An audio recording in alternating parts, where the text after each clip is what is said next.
मैं हूं तनवीर सर और हम शुरू कर रहे हैं एक नई engaging series class 10th geography के लिए।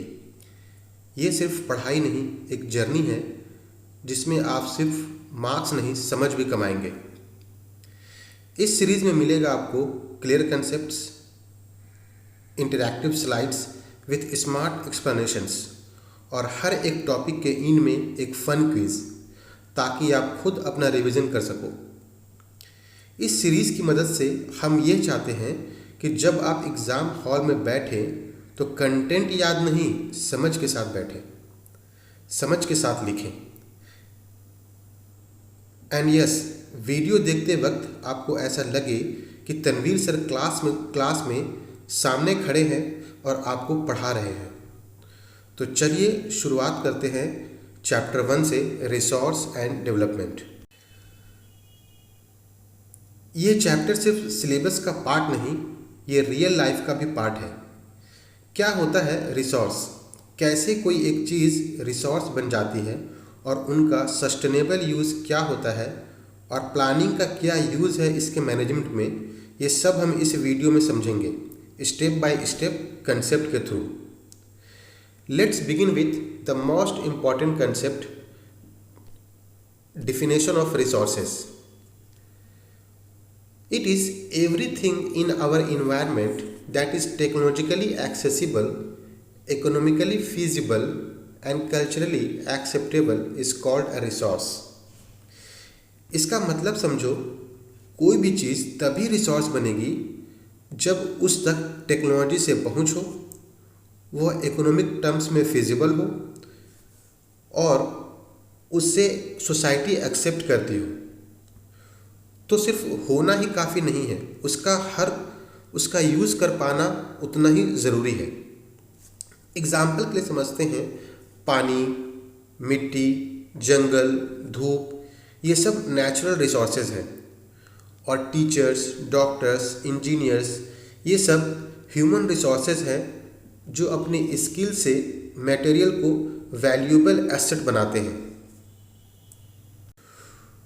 सोचो, अगर जंगल में सोना छुपा हो पर उस तक ना टेक्नोलॉजी हो, ना रास्ते हो, ना सोसाइटी उसका यूज़ करे, तो क्या वो रिसोर्स है? नहीं, बिल्कुल नहीं। रिसोर्स तभी बनता है जब हम उसका इस्तेमाल कर सकें। तो इसका मतलब क्या हुआ?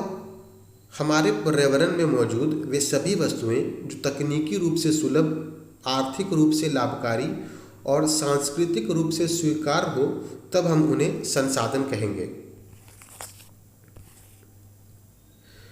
चलो अब समझते हैं कि रिसोर्स बनता कैसे है।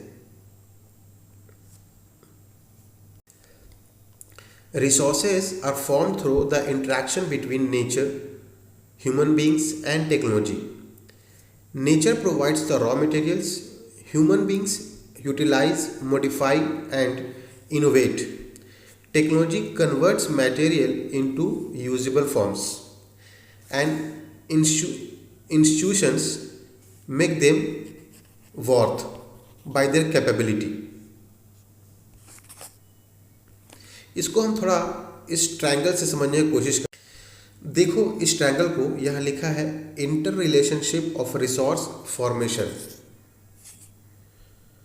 अब ध्यान दो, फिजिकल नेचुरल रिसोर्स, यहाँ नेचर हमें कुछ देता है जैसे फॉरेस्ट, मिनरल्स एट्सेट्रा।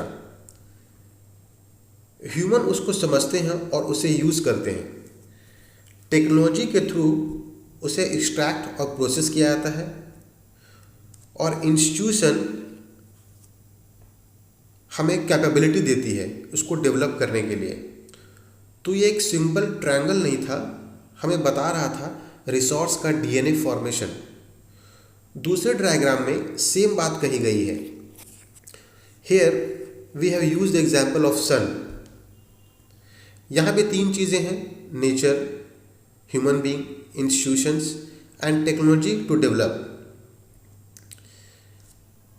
सन का यूज़ शुरू से ही एनर्जी के रूप में किया गया है, लेकिन एज ए इलेक्ट्रिसिटी जनरेशन इसका यूज़ नहीं था। But due to human intervention We have developed solar panels. We have developed institutions like International Solar Alliance. So the technology and institution played a vital role in the development of sun energy into electrical energy. तो इसका मतलब क्या हुआ कि सब connected है। अगर कोई एक कमज़ोर हुआ तो रिसोर्स या तो वेस्ट बन जाता है या मिसयूज़ हो जाता है। तो एक और बात याद रखना है, रिसोर्स कोई एक एलिमेंट से नहीं, टीम वर्क से बनता है। Nature, humans, machines and rules सब मिल के बनाते हैं रिसोर्स। चलिए अब एक नज़र डालते हैं रिसोर्स के टाइप पर। On the basis of origin, on the basis of exhaustibility, on the basis of ownership and on the basis of status of development। बस अभी इनको दिमाग में बिठा लेना है। अगले स्लाइड में हम करेंगे हर टाइप का breakdown with example. Let's move on.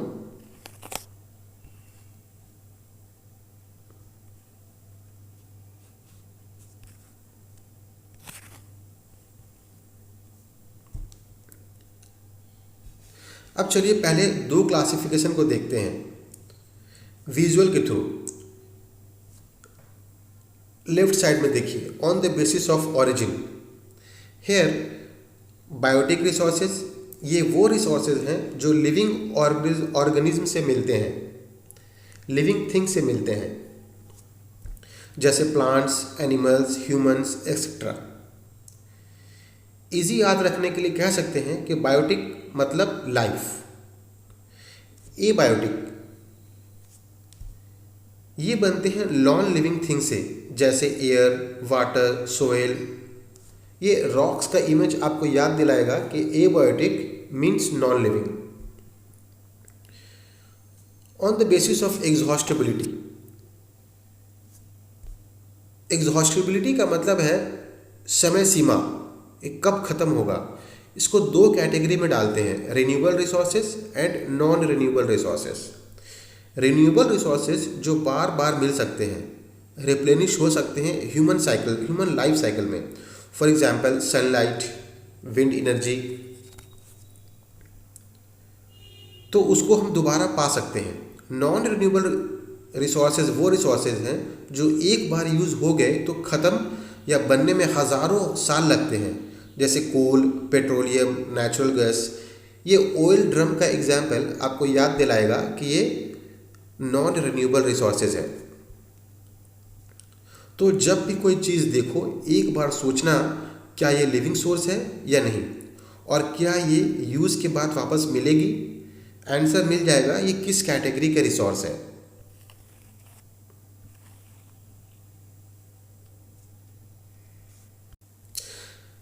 अब बात करते हैं बाकी के दो क्लासिफिकेशन की, ऑनरशिप के बेसिस पे एंड स्टेटस ऑफ डेवलपमेंट के स्टेटस पे। लेफ्ट साइड में देखते हैं, on the basis of ownership individual resources जो किसी एक व्यक्ति के नाम पे रजिस्टर्ड नहीं होते हैं, जैसे plot, land, house, private Wales.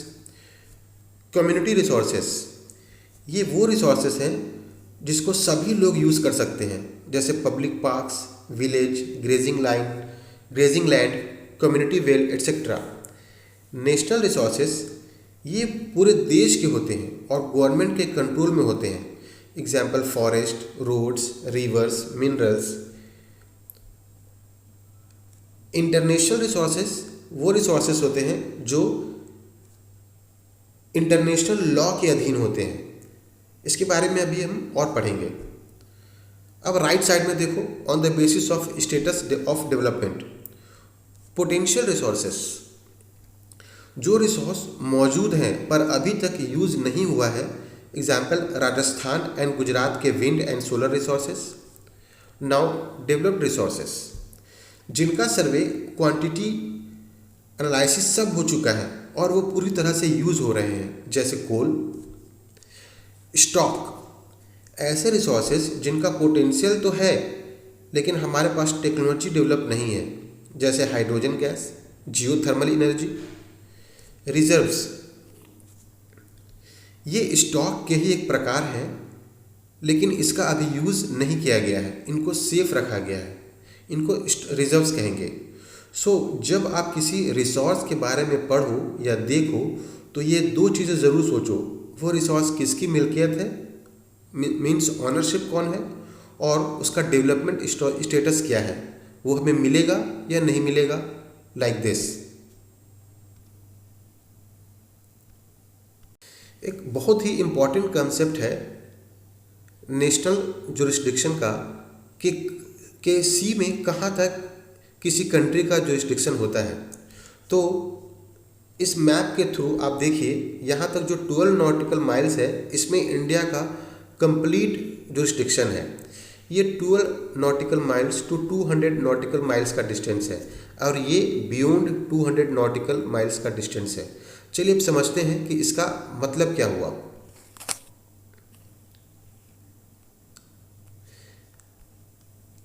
Between 200 nautical miles, between 12 and 200 nautical miles, the area is known as exclusive economic zones. तो इस पे कंट्रोल किसका होगा? Coastal country like India has sovereign rights over this zone, but it can explore, exploit, conserve and manage resources only. It cannot restrict free navigation or oversight by foreign ships and aircraft. Means though we can use the resources, we cannot control the area. 0 to 12 nautical miles. This is called territorial waters. India has full sovereignty over this, on the asset and on the movement. Between 12 and 1200 nautical miles, it is called economic rights only. It is exclusive economic zones. Beyond 200 nautical miles, it is called international water. It is governed by international law. चलिए अभी तक हमने जो पढ़ा उसको revise करते हैं। एक क्वेश्चन है, कोल किस कैटेगरी का रिसोर्स है? Renewable, abiotic, non renewable, biotic, non renewable, abiotic, renewable and biotic. You have to give the answer in the comment box. Let's do one more question. Village pond को कौन सा resource माना जाता है? Individual resource, national resource, community resource और international resource.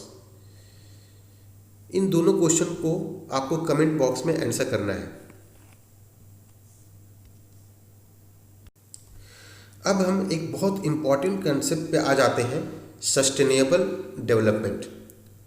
Sustainable development means using resources in a way that meets the need of the present without compromising the needs of the future generation. समझते हैं इसका मतलब, ऐसा development जो आज की needs को फुलफिल करे लेकिन फ्यूचर जनरेशन्स के राइट को खतरे में न डाले। सिंपल वर्ड्स में कहें कि ऐसा विकास जो इन्वायरमेंट का ध्यान रखे, रिसोर्सेज का बैलेंस बनाए रखे और फ्यूचर के लिए स्पेस छोड़े। आखिर इसका मेजर प्रॉब्लम्स क्या है, इसकी ज़रूरत क्या है? कुछ लोगों के ग्रीड की वजह से रिसोर्सेज का ओवर यूज़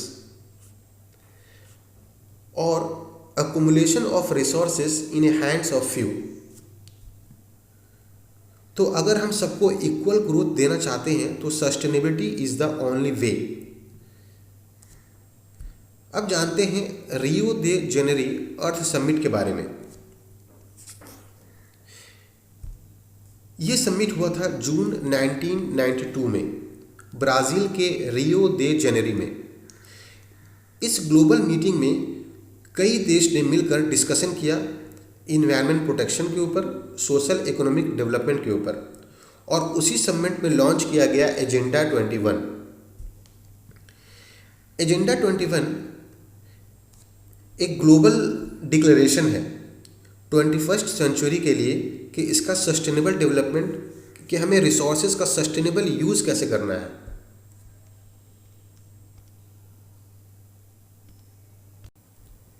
इसका एम था थिंक ग्लोबली, एक्ट लोकली। मतलब हर कंट्री अपने लेवल पे एक्शन ले, लेकिन ग्लोबल गोल्स के अकॉर्डिंग।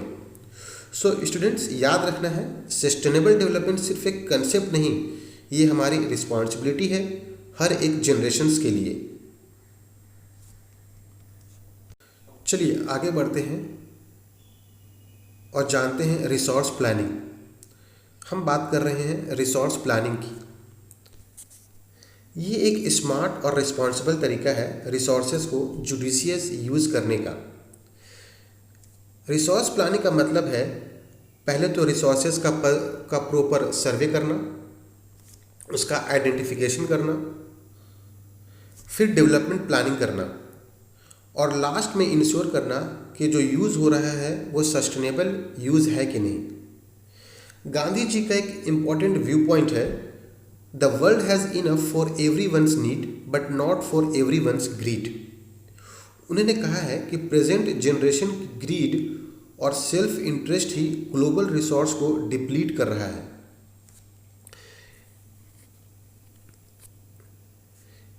इसी के संदर्भ में कुछ इंपॉर्टेंट स्टेप्स लिए गए हैं, like 1968 club of Rome associated with resource conservation. In 1974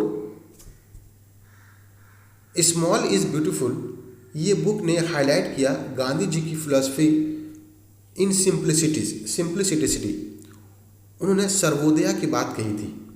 in 1987 Brundtland report, ये रिपोर्ट लेके आई सस्टेनेबल डेवलपमेंट का फॉर्मल कंसेप्ट, जिसे हम आज भी यूज़ करते हैं। सो स्टूडेंट्स, रिसोर्स प्लानिंग सिर्फ एक कंसेप्ट नहीं है, ये हमारी ड्यूटी है, एक रिस्पॉन्सिबिलिटी है हमारी as a citizen and future leaders. ये इंश्योर करता है कि आज का विकास कल के विनाश का रीज़न ना बन जाए।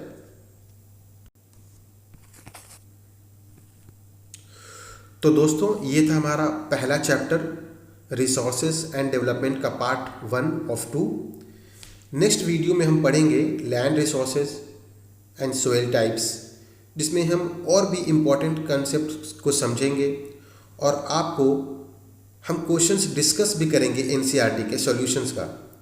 तो अगर वीडियो पसंद आया हो तो लाइक करो, शेयर करो और सब्सक्राइब करना ना भूलें, ताकि आपको मिले हर नया वीडियो सबसे पहले।